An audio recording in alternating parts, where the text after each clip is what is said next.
Welcome back to another episode of the ABCs of ERP and Beyond. And today we're diving right into part 2 of our series titled When Do I Need an ERP System? And today we'll be exploring the critical aspect of this topic, which is gaining buy-in for an ERP system. In our previous episode, if you missed it, we discussed the telltale signs that indicate it's time that your organisation should maybe consider implementing an ERP system. We covered scenarios like outgrowing your current systems, facing the sunset of legacy software, relying on manual processes, dealing with frustrated customers and employees, and even grappling with data integrity issues. But let's move forward, and in this episode, we'll focus on the art of gaining buy-in for your ERP journey. It's a crucial phase because we know, introducing a major change like an ERP system can be met with resistance and skepticism. And here to help us navigate through this intricate process is my co-host and ERP expert, Nirav Shah. Nirav, welcome back. Thanks, Peter. How I'm you good. been? Not bad. Doing okay. Good. Yeah, this is a fun topic. I think every company that's having to go through a digital transformation goes through this phase, right, at some point or another. So today's going to be a fun one. I'll be interested to hear from our viewers what type of challenges they faced after our session today. But I'll kind of talk about some of the things that we've kind of gone through as a company where we see this happen all the time, reselling ERP system, and every company handles it a little differently, right? It really comes down to the user base of that company. So this is a fun one for me, Peter. Yeah, this is always the crucial bit for me because it's so easy to get really excited about wanting to move on to an ERP or got a flashy new piece of software, and then it's like, right, I need to convince people. These are not easy projects by any mean, and they shouldn't be taken lightly either, for sure.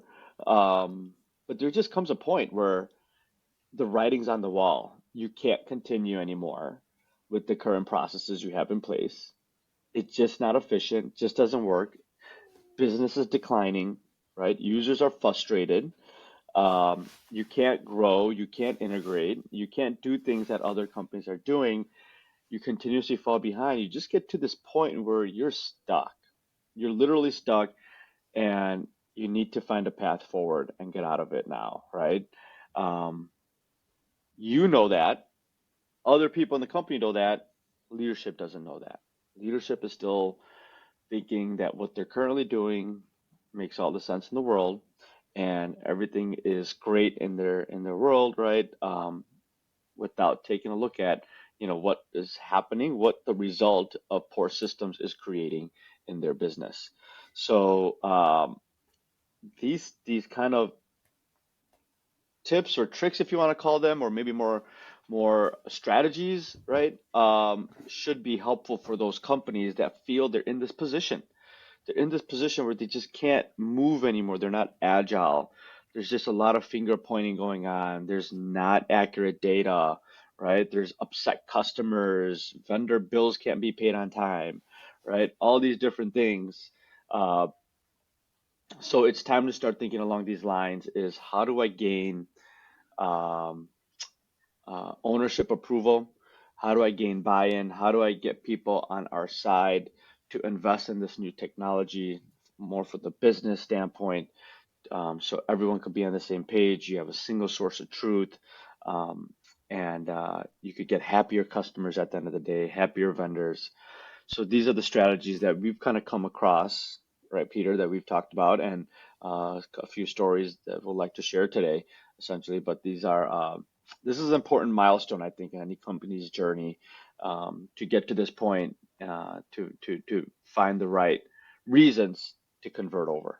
And I know this episode is titled Gaining Buy-in, but before we can really start to think about how we do that, we need to be aware of the challenges of doing this in the first place. And I know we've written down a couple of points Hmm. here, and one of the biggest ones I think is just the Hmm. resistance to change. And the whole topic, we could probably do a whole different episode on change Yeah. management. but immediately out the gates is the resistance to Yeah. change. So, what are the kind of common reasons we find why people or leadership might be resistant to change like this? Yeah, I think the old, common, mentality is if it's quote unquote comfortable for you, right? And it's part of your routine and you just don't see another way doing it, you're not going to change, right? Because you're so used to that. And if you don't know what's broken, you're going to be fear of changing it, right? So you Mm, need, that's number one is um, you have to, if you can't change unless you know what you need to change, right? mm. So if we start to identify that and document it, right, you kind of reduce that barrier a little bit. But the fear of the unknown is scary.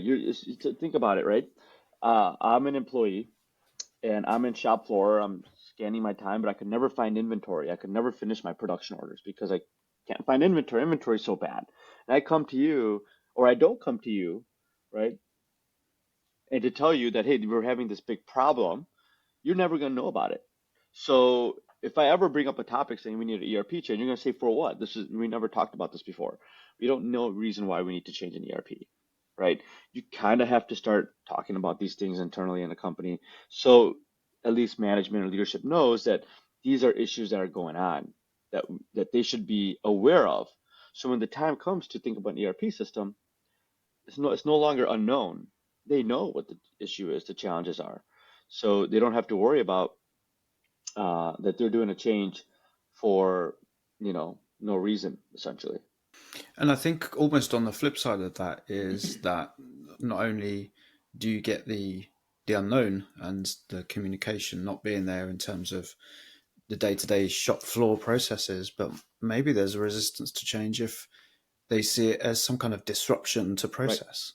So you may well have different departments, excuse me, different departments that are okay, but it's to the detriment of another Yeah. department.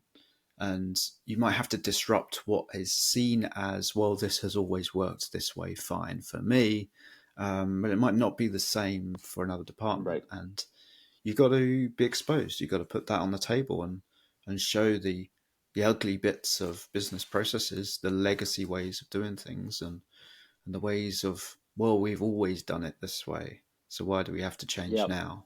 Kind Mm-hmm. of mentality. Mm-hmm. How do we encourage people to communicate in the first place? I saw a friend of mine posted on LinkedIn a few days ago about how do people think, what's people's views these days of like a comments box on the shop floor where people can put in comment Mm-hmm. cards, because it's something that people may not want to do. You said that you might have people on the shop floor or the warehouse struggling to find Mm-hmm. product. They might not want to Right. say. They might think, well, it's a bad mark on my Exactly. Right. performance. Like, it's always me that can't find the stock. I better not say anything. Yeah. I'll just waste the next half an Gotta hour find it. trying to find Yeah. it because I don't want to, put my hand up and say, yeah, this is not Mm-hmm. working. Mm-hmm. So maybe a comments box. But is there any other ways that we could encourage, employees to start putting their hand up and kind of letting the business know that the current way of doing things aren't supporting Yeah. them and ultimately the Yeah. business? The number one way I think is incentivizing suggestions. Is to say, hey, if you submit a suggestion and it's a suggestion that we feel that is worth correcting or reviewing, right? And we take that through and find a solution, they get incentivized for it, right? They get a gift card or they get a day off, extra day off, or you throw a party for the department, whatever that looks like. But you know, giving them that they're part of the solution as well, right? Because they found the problem. I think that's huge, right? And that's going to continue to promote growth internally. So I think incentivizing them for whatever that looks like at the end of the day um, will help build a stronger company. I suppose on the other side of things, we've got, well, we'll fix all of your issues. Mm-hmm. We'll automate that part of your Yep. job. Mm-hmm. Mm-hmm.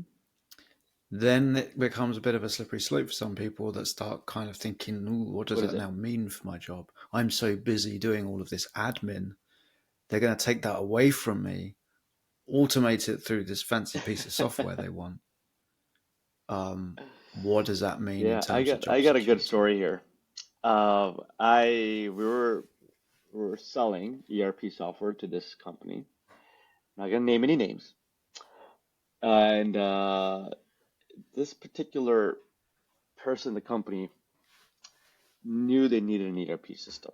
Okay, they're I think CFO or accountant of the company, and this person inherited this new position because the other person prior left.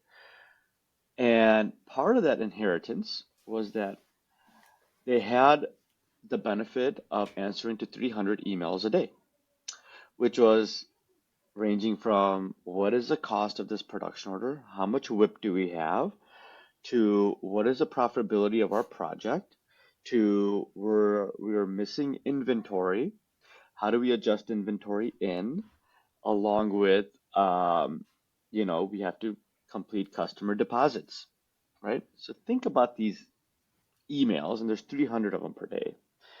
So this person knew that they clearly needed an ERP system.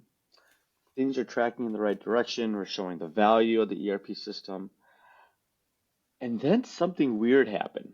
And I'm not sure exactly what, but I think between the time they saw the demo, because she was part of the decision maker for the project, by the time she saw the demo and we started looking at what the cost of the implementation will be and how much time that they're going to be saving, this person realized that they had very strong job insecurity.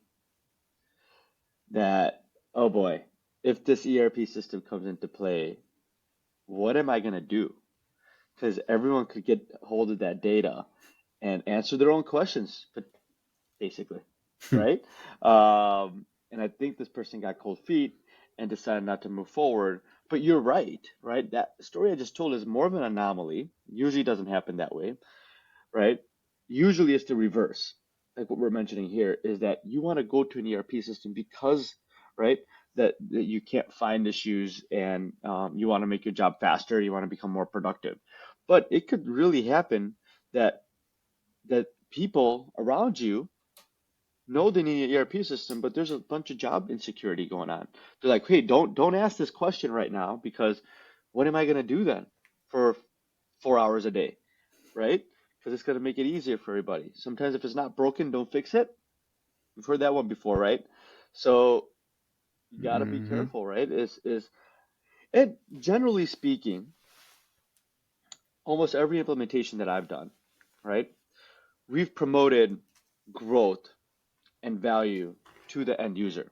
And then that usually doesn't mean that we're going to pull a position away or that we're going to reduce the number of hours you're working. That generally means that instead of being a data entry specialist, or an email specialist, you're actually adding value on the reason why you were hired. Whether that's a shop floor worker, whether that's moving inventory around, whether that's AP clerk, whether that's whoever that is in the company, now you're in a position to really craft your job, right? To understand best practices, to go out there and find ways to become leaner, to go ahead and come up with better strategies, right? Create better uh, colleague camaraderie, right? Whatever that looks like, add more value at the end of the day to that department instead of being data entry specialist or email specialist, right? So I usually tell everybody that we're not pulling away anything. Instead, we're getting you closer to what you're hired to do. So Yep. I think that job insecurity is a good point. That could be definitely a point of resistance to change for sure. It's repositioning people to be able to do what they were hired for in the first place. Because you see these kind of job specs of people, and almost all the time it's like, you're not actually doing that though, Right. are you?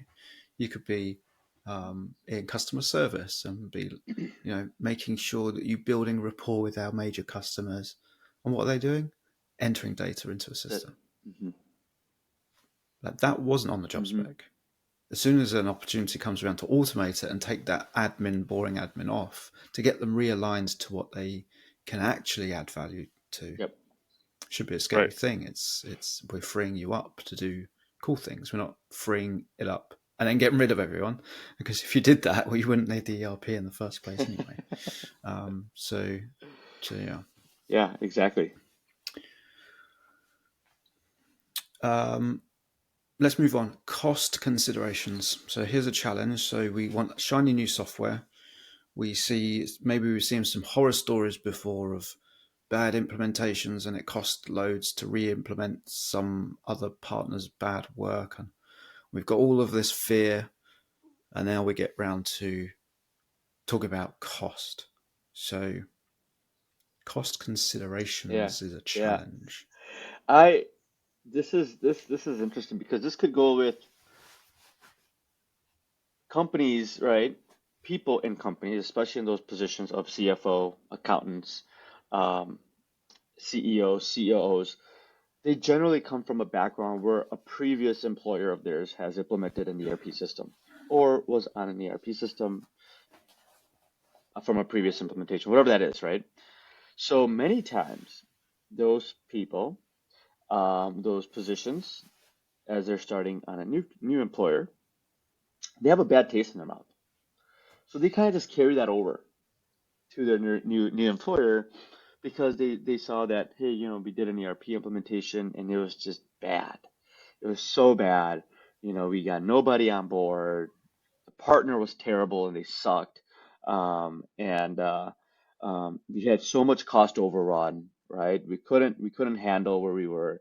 This is a complete disaster. No one should ever do this. We don't want to do this at all, right? So someone's had a bad taste and they just kind of carry that forward instead of taking time out to think about, okay, well, what might have happened for the system to become in the place that it is now, right? Yeah, if the partner was bad, how come we didn't get a new partner quickly?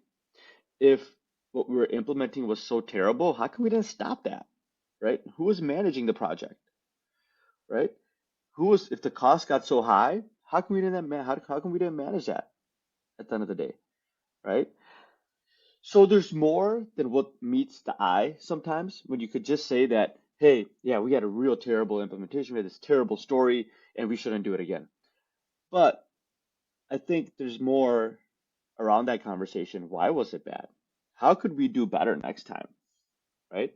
Um, so that's a consideration, right? That could be a resistance to change. That could be a challenge for getting buy-in, is when somebody in the company has gone through this and has a real bad feeling or bad experience behind it, right? Whether that's going to be software licensing, hardware, consulting fees, training fees, support fees, whatever that is, right?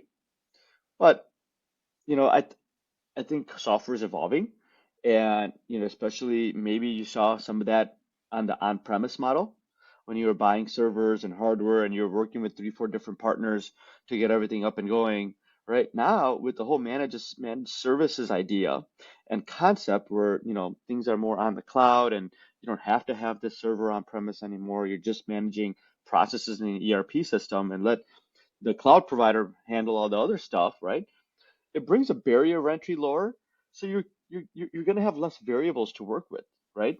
So that definitely is a resistance to change when you look at upfront cost, but I think that's lower than it was ever before.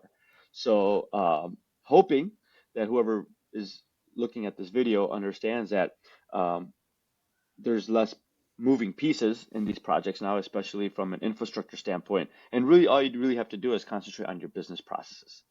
We spoke about people on the shop floor naturally being closer to the work. They're going to see the day-to-day struggles of um, convoluted processes because of not having a system or Yeah. whatever. And now we're straight on talking about CEOs, CFOs. How do we get those two very different departments seeing that maybe it's time for an ERP? Sounds like there could be quite a big jump to be able to just walk into the CEO's office and go, "Yep, this is crap down in the warehouse. Yeah. We need a new Yeah. ERP." How do we get there? Yeah, it's there's a couple things there. We have to start to document up front, and we'll talk about this a little bit later on as well when we talk about strategies for gaining buy-in, right? Right now we're talking about the challenges, um, but it's to start documenting what we see out there. That program that we talked about just a minute ago, Peter, incentivizing the team. Hey, if you see something that could be improved, let us know. If you see something that is not industry standard, let us know, right? That continuous improvement feedback loop is important, right? To gaining access with leadership, and leadership has to somewhat be involved in that process. Um, and the resistant part of it is where leadership just keeps dodging your question. Someone brings it up in every meeting, and leadership's like, yeah, we'll have to talk about that next week. Oh yeah, we'll have to talk about that next week again, right? And if they keep dodging the question, that's going to be very hard to get buy-in on that. And I've seen that before, where we've had conversations with different department heads, but they just can't get access to leadership. And that one's a tricky one because you really can't, tie someone down to a chair and say, hey, so you got to listen to me, especially when they're your boss, right? But I feel like this is such a delicate process. You got to start building a case where everyone is winning, where you say, hey, I know you're doing this and this report is wrong all the time. I think there's a better way to do this. If we look at these type of processes, these are what other companies do. We could get better data. Once you get this better data, you can report on it a little better, right? So on and so forth. Right? It just takes some finessing, some massaging that relationship potentially, right? To get every level on board till you reach the right people that can make a decision on a new software conversion. Lastly, on my list here, I've got that, and I think maybe lack of vision might be one of the challenges here, but ERP in general, that's a big term and it can be a bit kind of generic. So, an unfocused business, no vision of where they're going. We just use a broad term, say, yeah, ERP will fix it. How do we overcome this? Or do you even see this as a challenge? Like, just get any old ERP and chuck it and your problems will go away. I don't think people understand what ERP actually means, what it stands for. Number one, I think when you ask people, right, what is ERP? I think they're shaking their head like, what? I don't know what the hell you're talking about. Um, Instead, if you say I'm looking for a business management system, right, I think that resonates with people more. That's number one. So if your leadership team doesn't know what ERP means, right, it's going to be difficult to have that conversation. And ERP and any business management system, right? If you're getting something out of the box, the initial thought is that it's going to be way too generic. It's not going to work for us, right? We're too we're too different. We're too complicated, and ERP is not going to work, right? So that goes with maybe sometimes a horror story, right? Someone's implementing an ERP system and it's had such a terrible result of it. So just thinking the ERPs don't work for us. We need to build our own, or we need to do something else, right? But instead of researching and talking to local partners or talking to people in the similar industry, say, well, what ERP do you use, right? How do we, find that right fit for us, essentially, right? Fit is not always just it's not always just product. Fit also is partner, right? That's part of the equation here. That you have to find the partner that understands your industry as well. Okay, and then it's Mm. also, um, you know, what internal stuff do we have to clean up to find the right ERP fit for us? Because what you're doing right now might not be a good fit for that same exact ERP system. So it's a few different pieces together, but ERP, being generic, yes, that could be a challenge to gaining buy-in for sure. But if we start studying what type of ERP we need, what type of partner we need to work with, how we need to clean ourselves up a little bit more, I think that'll narrow down the list of the type of ERP system that you need in the business. Hmm. Going back to your point about being too complex, like every business says, "Oh, it wouldn't work for Yeah, us." Yeah, we're yeah, we're different. different. Like, yeah, every company is different. Um, Yeah, exactly. but I think also, uh, in preparation for ERP, you should also look at what business processes you can clean up without having to throw technology at it in the first place. Mm-hmm. So, doing these projects and simplification projects, looking out at potential kind of redundant steps that you're just doing because you always used to do, mapping out certain processes, and see if you can solve some of these problems without just throwing Yeah. tech at it. because once you're down that road in 12 months' time, 18 months' time, whatever it happens to be, you're going to have employees with a shiny new piece of Mm-hmm. software. And if they've brought all of those old processes with them, they're going to open up your brand new ERP software Yeah. and you're going to have the same problems you had Yep. yesterday. So it's a great opportunity to uh, clean the kitchen, see what you can remove, get lean, and then maybe you'll start to see that, maybe we're not actually that different from other people in our Right. industry. Mm-hmm. Mm-hmm. Because I think a lot of some of these complexities come from um, years of build up of slight tweaks or additions to processes, and you just become complex over Yeah. time Mm-hmm. because it's never been managed and things creep. But if you can start to dial it back and get back to the fundamentals of what you do, you probably find that you're actually not too different. Absolutely. Absolutely. Um, cool. Let's move on and pretend that we have all the answers in the world with some strategies. So, some hints, tips, high level kind of bullet points here of what we should try and do to ensure that we gain buy in. Number one for me is build a strong business case. So this is all the what and the why. What we need to do and why do we need to do it. So drafting up a compelling argument for adopting an ERP Yep. system. ROI is one of the biggest ones, I guess, but sometimes that could be the hardest. It depends what you want to Mm-hmm. measure, depends what you can think of in terms of KPIs that you could maybe track. It doesn't have to always be actually pound notes, because I think often people think ROI, yeah, I buy something, I want to know when I get my return on my money. Right. But it's not always as easy to track like Right. that. So think about things that you can put into a compelling argument. Measure how long it's taking you these days to process orders. Right. So it takes you 10 minutes to process an order. You're doing 100 orders a day. Add that up in time, because that's where you're going to get a lot of benefit of an ERP system, when you can automate some of Yeah. these things Yeah. and say, at the moment, we're doing 25 hours a week, just processing Right. orders. We think we could get that down to, our target would be 5 with an ERP Mm-hmm. system. Other things you could track: the picking process in a Yep. warehouse, stock management, stock control, stock taking. See if you can put, these are all things you can measure. So put this into building this business case. Going, this is how much time we're losing.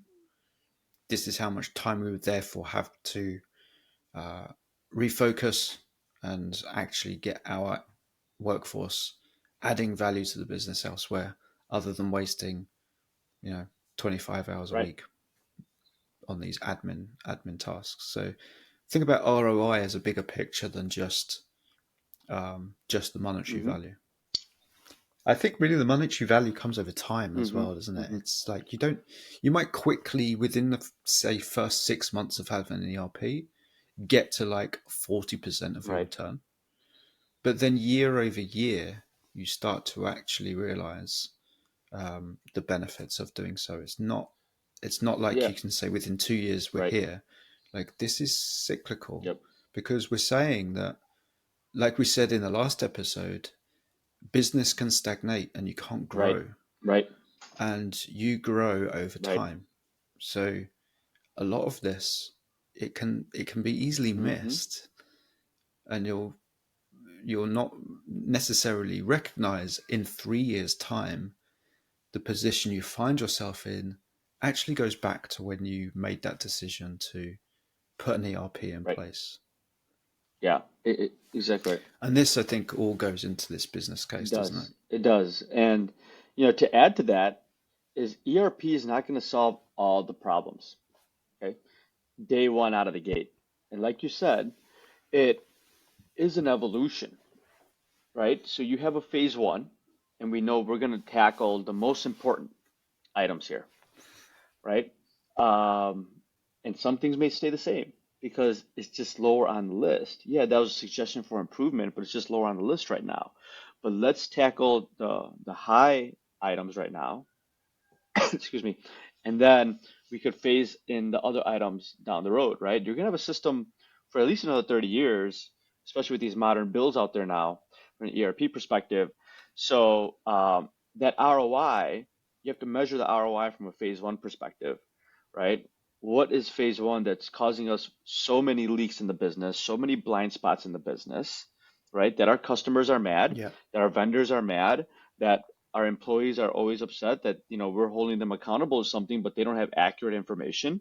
They can't do their job properly. What are we going to go and tackle, okay, to make them more efficient and reliable at the end of the day? So that's going to be our compelling argument for our business case to gaining buy-in for a phase one deployment, right? But yeah, let's document the other things that we want at the end of the day because it's going to make our process, our lives easier. But we don't have to do that right away.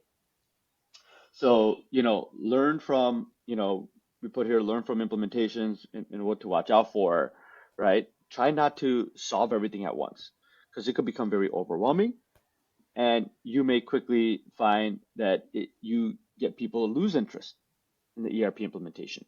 So the key here is get a consensus of what a phase one deployment looks like and move forward from there because everyone has buy-in for that phase one, Also, going back from what you just said there about learning from other implementations, is do some homework in the first place to build your business right? case.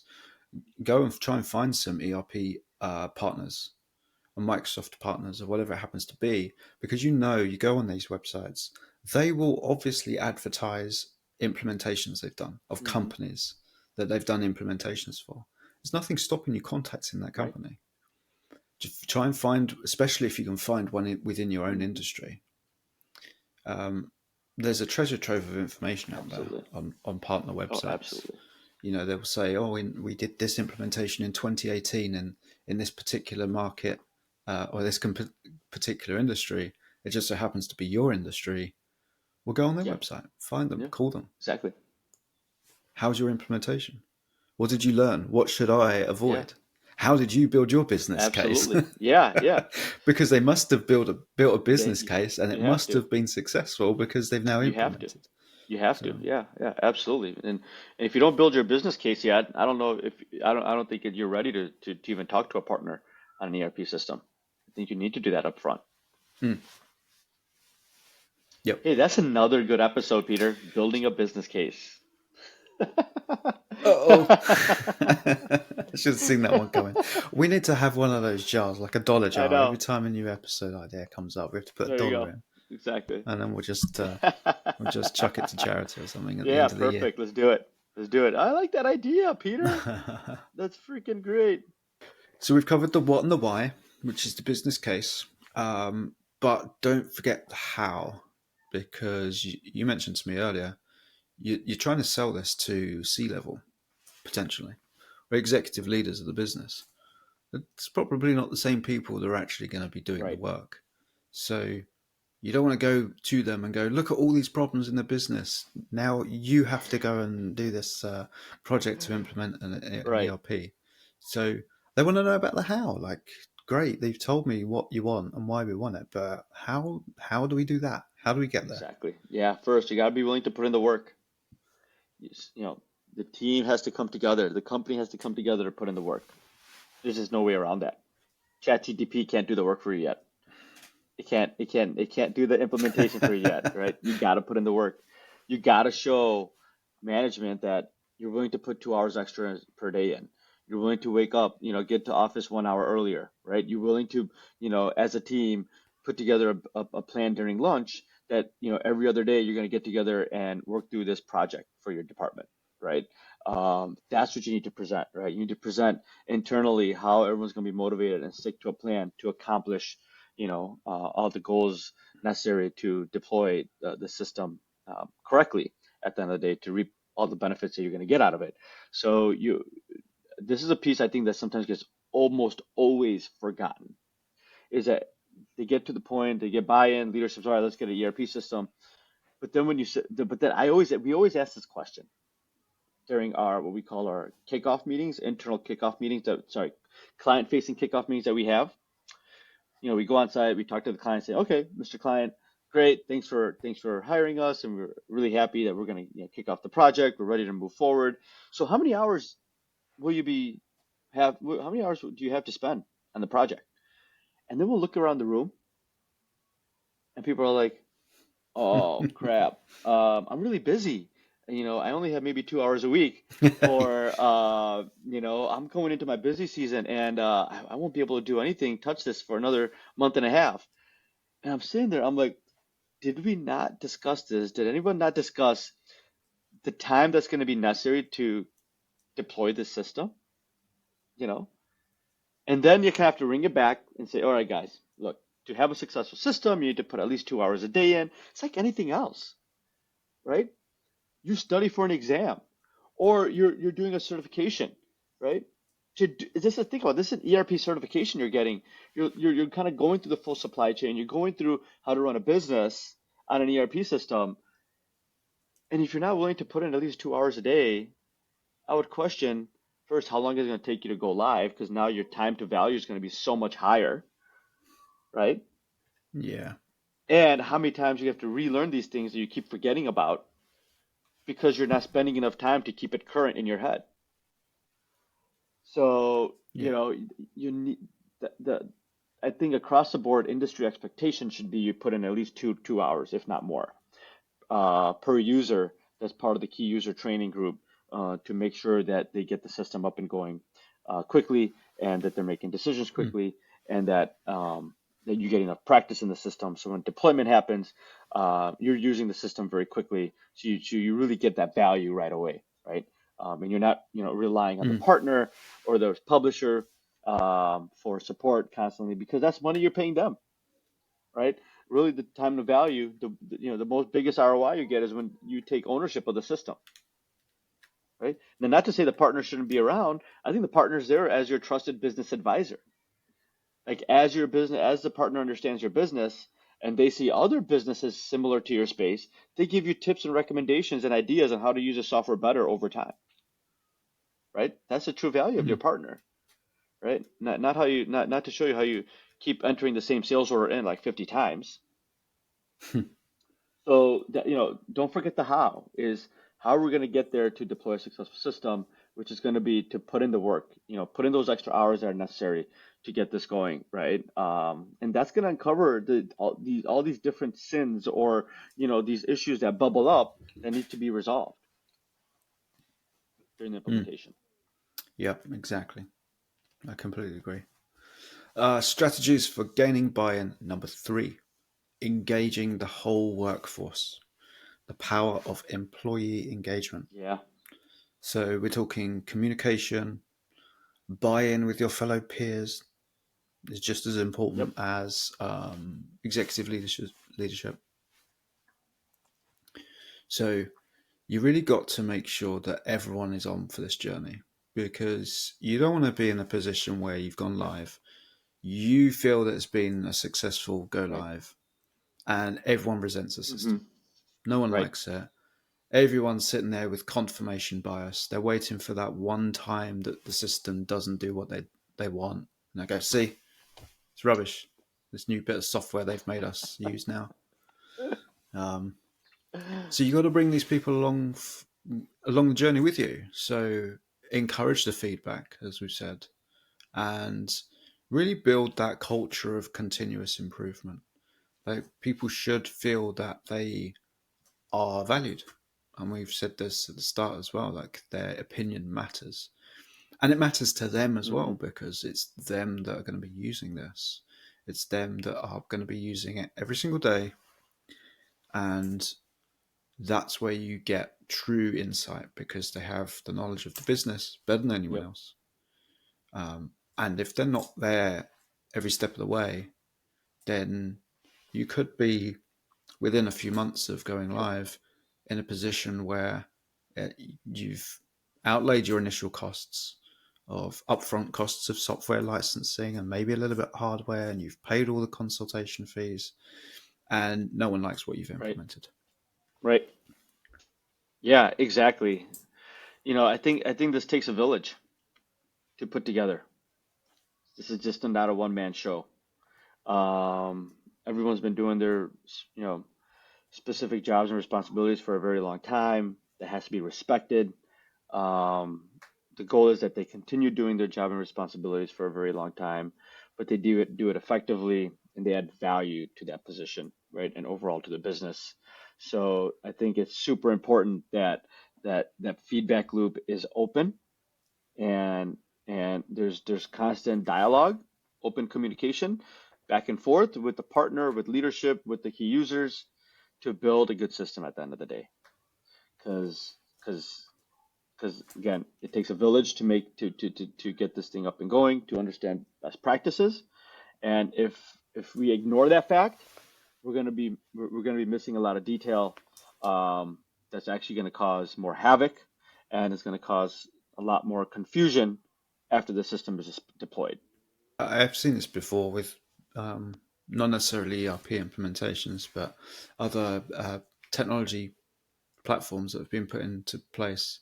And with people that are using it that haven't been brought along the journey, they'll get stuck and they'll go, "Well, I can't do this bit. I need to do Yeah, this." You go, well, "Why didn't you tell yeah, us?" Well, I wasn't part of the yeah. conversations. No, You never yeah, asked. exactly right. So, a lot of things what I see here is, during an implementation or prior to get the buy-in, they have like a parking lot, type of tree. Or they'll, just say, hey, things that we're talking about, right? On why ERP systems are necessary. So, and then they put a name next to the person that brought up that topic or idea. So when you do engage and start the ERP implementation, that's reviewed and that's talked about and that's discussed and there's a solution provided to that. So, you don't want to lose sight of any of those conversations. So it sounds like we got momentum. Hmm. Hmm. Um, discussing challenges, discussing the strategies here. It's all gung ho, ready to go. But don't forget, these things take time. You're going to have to be patient. You can put the most compelling business case to executive leaders, but sometimes you just have to wait. They need to see it with their own eyes. So, this requirement of ERP that we spoke about last episode, stagnating business, poor inventory control, worsening on time delivery performance. Sometimes you just got to wait. You've got to wait until, unfortunately, you just got to wait until leadership maybe start to see the cracks in Hmm. business with their own Hmm. eyes. There's only so much you can do to convince them that it's happening, but sometimes these things take time and it needs um, people to witness it firsthand. Yeah, absolutely. You got to remember, change takes time. Good change takes even more time, right? And I always say, if you prepare and you give enough time to prepare, the ultimate result is going to be probably exceeding your expectations. But sometimes it's hard to see that. Sometimes it's hard to feel when you get there. You kind of have to have some of these things happen organically, right? You can't like force feed things because it could create too much shock in the organization. Okay. So a good example of this that I have is, we recently closed a client of ours who successfully implemented now in Dynamics Business Central. They started talking with us kind of September of 21, and realize a typical sales cycle takes about 3 to like 6 months to close from an ERP perspective. Um, and they started talking to us. We're talking to the project manager, the main driver that knew that they needed a system, but she was very upfront and honest, saying that I'm not sure whether my ownership team really understands this right now, that we need it. So we started talking about how we could start gaining buy-in. You know, how do we start, getting the proper tools in place and the awareness that we need a project like this. So through our discussions for like over a month, we kind of came up with the strategy of showing where some of the blind spots were in the business. She continued to do her homework on how to best present this business case to the different levels of the organization. She moved from her position to her manager, from her manager to the VP, and from the VP all the way up to the president. And going through this process, she got so much momentum. She got so many more people on board because she helped them visualize a new world of implementing an ERP system after the fact, telling them that these jobs are going to get so much easier. We're going to get this data. It's going to be clear to us. We're going to increase our margins. We're going to have a more streamlined workflow in production and distribution, so on and so forth. Right? We're going to increase customer success satisfaction at the end of the day. So long story short, she kept building that case, and leadership over time eventually saw the need of the ERP system. And we signed almost a year and a month later, about October 22, they ended up signing probably the best decision that they ever made as an organization. But the homework was done, the preparation was complete. Everyone was on board. There were clear objectives. Leadership knew what they were getting, the type of system they needed, right? And then there was clear people put in place to lead this project at the company to ensure its success. Enough time was devoted to make sure that we had, enough internal time so they continue to test the processes and strategies to ensure success at their company. So that to me is like an amazing story of where one person in the organization found a need or an ERP system, but knew that there was going to be challenges to get buy-in all the way up to the leadership team, but was very patient to get leadership to understand that and find the goals and align the same goals that leadership's goals were to make this investment. So sometimes it just takes time, and leadership needs to see that, as you start putting your case together, that this is the right move and the next step in the business's organization's journey. Good. And the final one that we have for this, and maybe this is a little bit further down the gaining buy-in road, but finding a local partner. Yeah, The benefits of having a local partner, um, and coupled with a local partner that has experience in your industry, lovely yeah. combination. But what advantages do we have? Why do we need a local partner? What do they offer us that maybe a partner that we just find on the internet Yeah, I instead? always feel the best implemented solutions are the ones where you could actually be on site. Yeah, COVID kind of changed this whole implementation model. A lot of things happening remotely, and so on, right? Implementations have occurred remotely. Full go lives have occurred remotely. But the true value of a partner, right, is yeah, obviously you need to implement the ERP system. They understand the system, the software, so they could best help you build your business processes in that software. But the long-term value is where that partner understands your industry, understands your people, understands your setup locally, and how your warehouse is defined, you Hmm. know, how your warehouse looks like, how much, what type of inventory do you have, right? Is to kind of be on site to help you make better business decisions in your ERP system, right? And sometimes, where you have Hmm. to find partners, you have to fly in and stuff like that. That might be a little bit more challenging. Not to say it can't be done. It has been done successfully, but local partners are just more agile. They could come on site for a few hours, right? If there's any questions, any concerns, if there's an issue with the software, there's a bug, there's a customization that we're doing, they could easily come on site, knock it out for you, right? Go back to the office and get things complete. There's just easier access to that partner. And finding a partner that has that same industry experience, right? You keep bouncing ideas off that partner. That partner is going to continuously add value, and tell you what you should be doing next, potentially, of how other similar customers in the industry are finding success. So those are all kind of good things when you find that one partner. They're kind of an extension of your team, extension of your company, because they're looking out for your best interest. There's a lot of information covered Hmm. in the last couple of Hmm. episodes. It's really good to start this year with we're starting this year, 2024, talking about how we start with Yeah, ERP. So, yeah. um, yeah, I've really We're enjoyed in this. this ripe stage in this digital environment right now where a lot of companies need to think about this. And I think the topic is so timely. And I hope this is so valuable to companies that are or people that are looking to make this change and conversion. And we're open to feedback, open to ideas that you've implemented to gain buy-in. That'll be amazing. I think as a community, if we add more to this list, the better. I'm sure other companies and users could use it. So I'm super happy to talk about this. Cool. And where can people find you? You could find me on here, our podcast, the ABCs of ERP and Beyond, or you could email me at nirav.shah@cirruserp.com. We'll have that information below. We're a reseller of Acumatica and Business Central, and happy to help and talk about these topics because we enjoyed talking about it.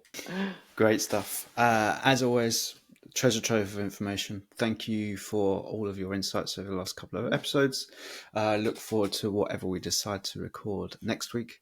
I know we've got a lot in the Yes, we do. pipeline, a lot laid out for Mm-hmm. this year. So, yeah, it's going to be a good one. But until then, take it Yeah, easy, absolutely. and I'll catch you All on the right, next cool. one. Thanks, Peter.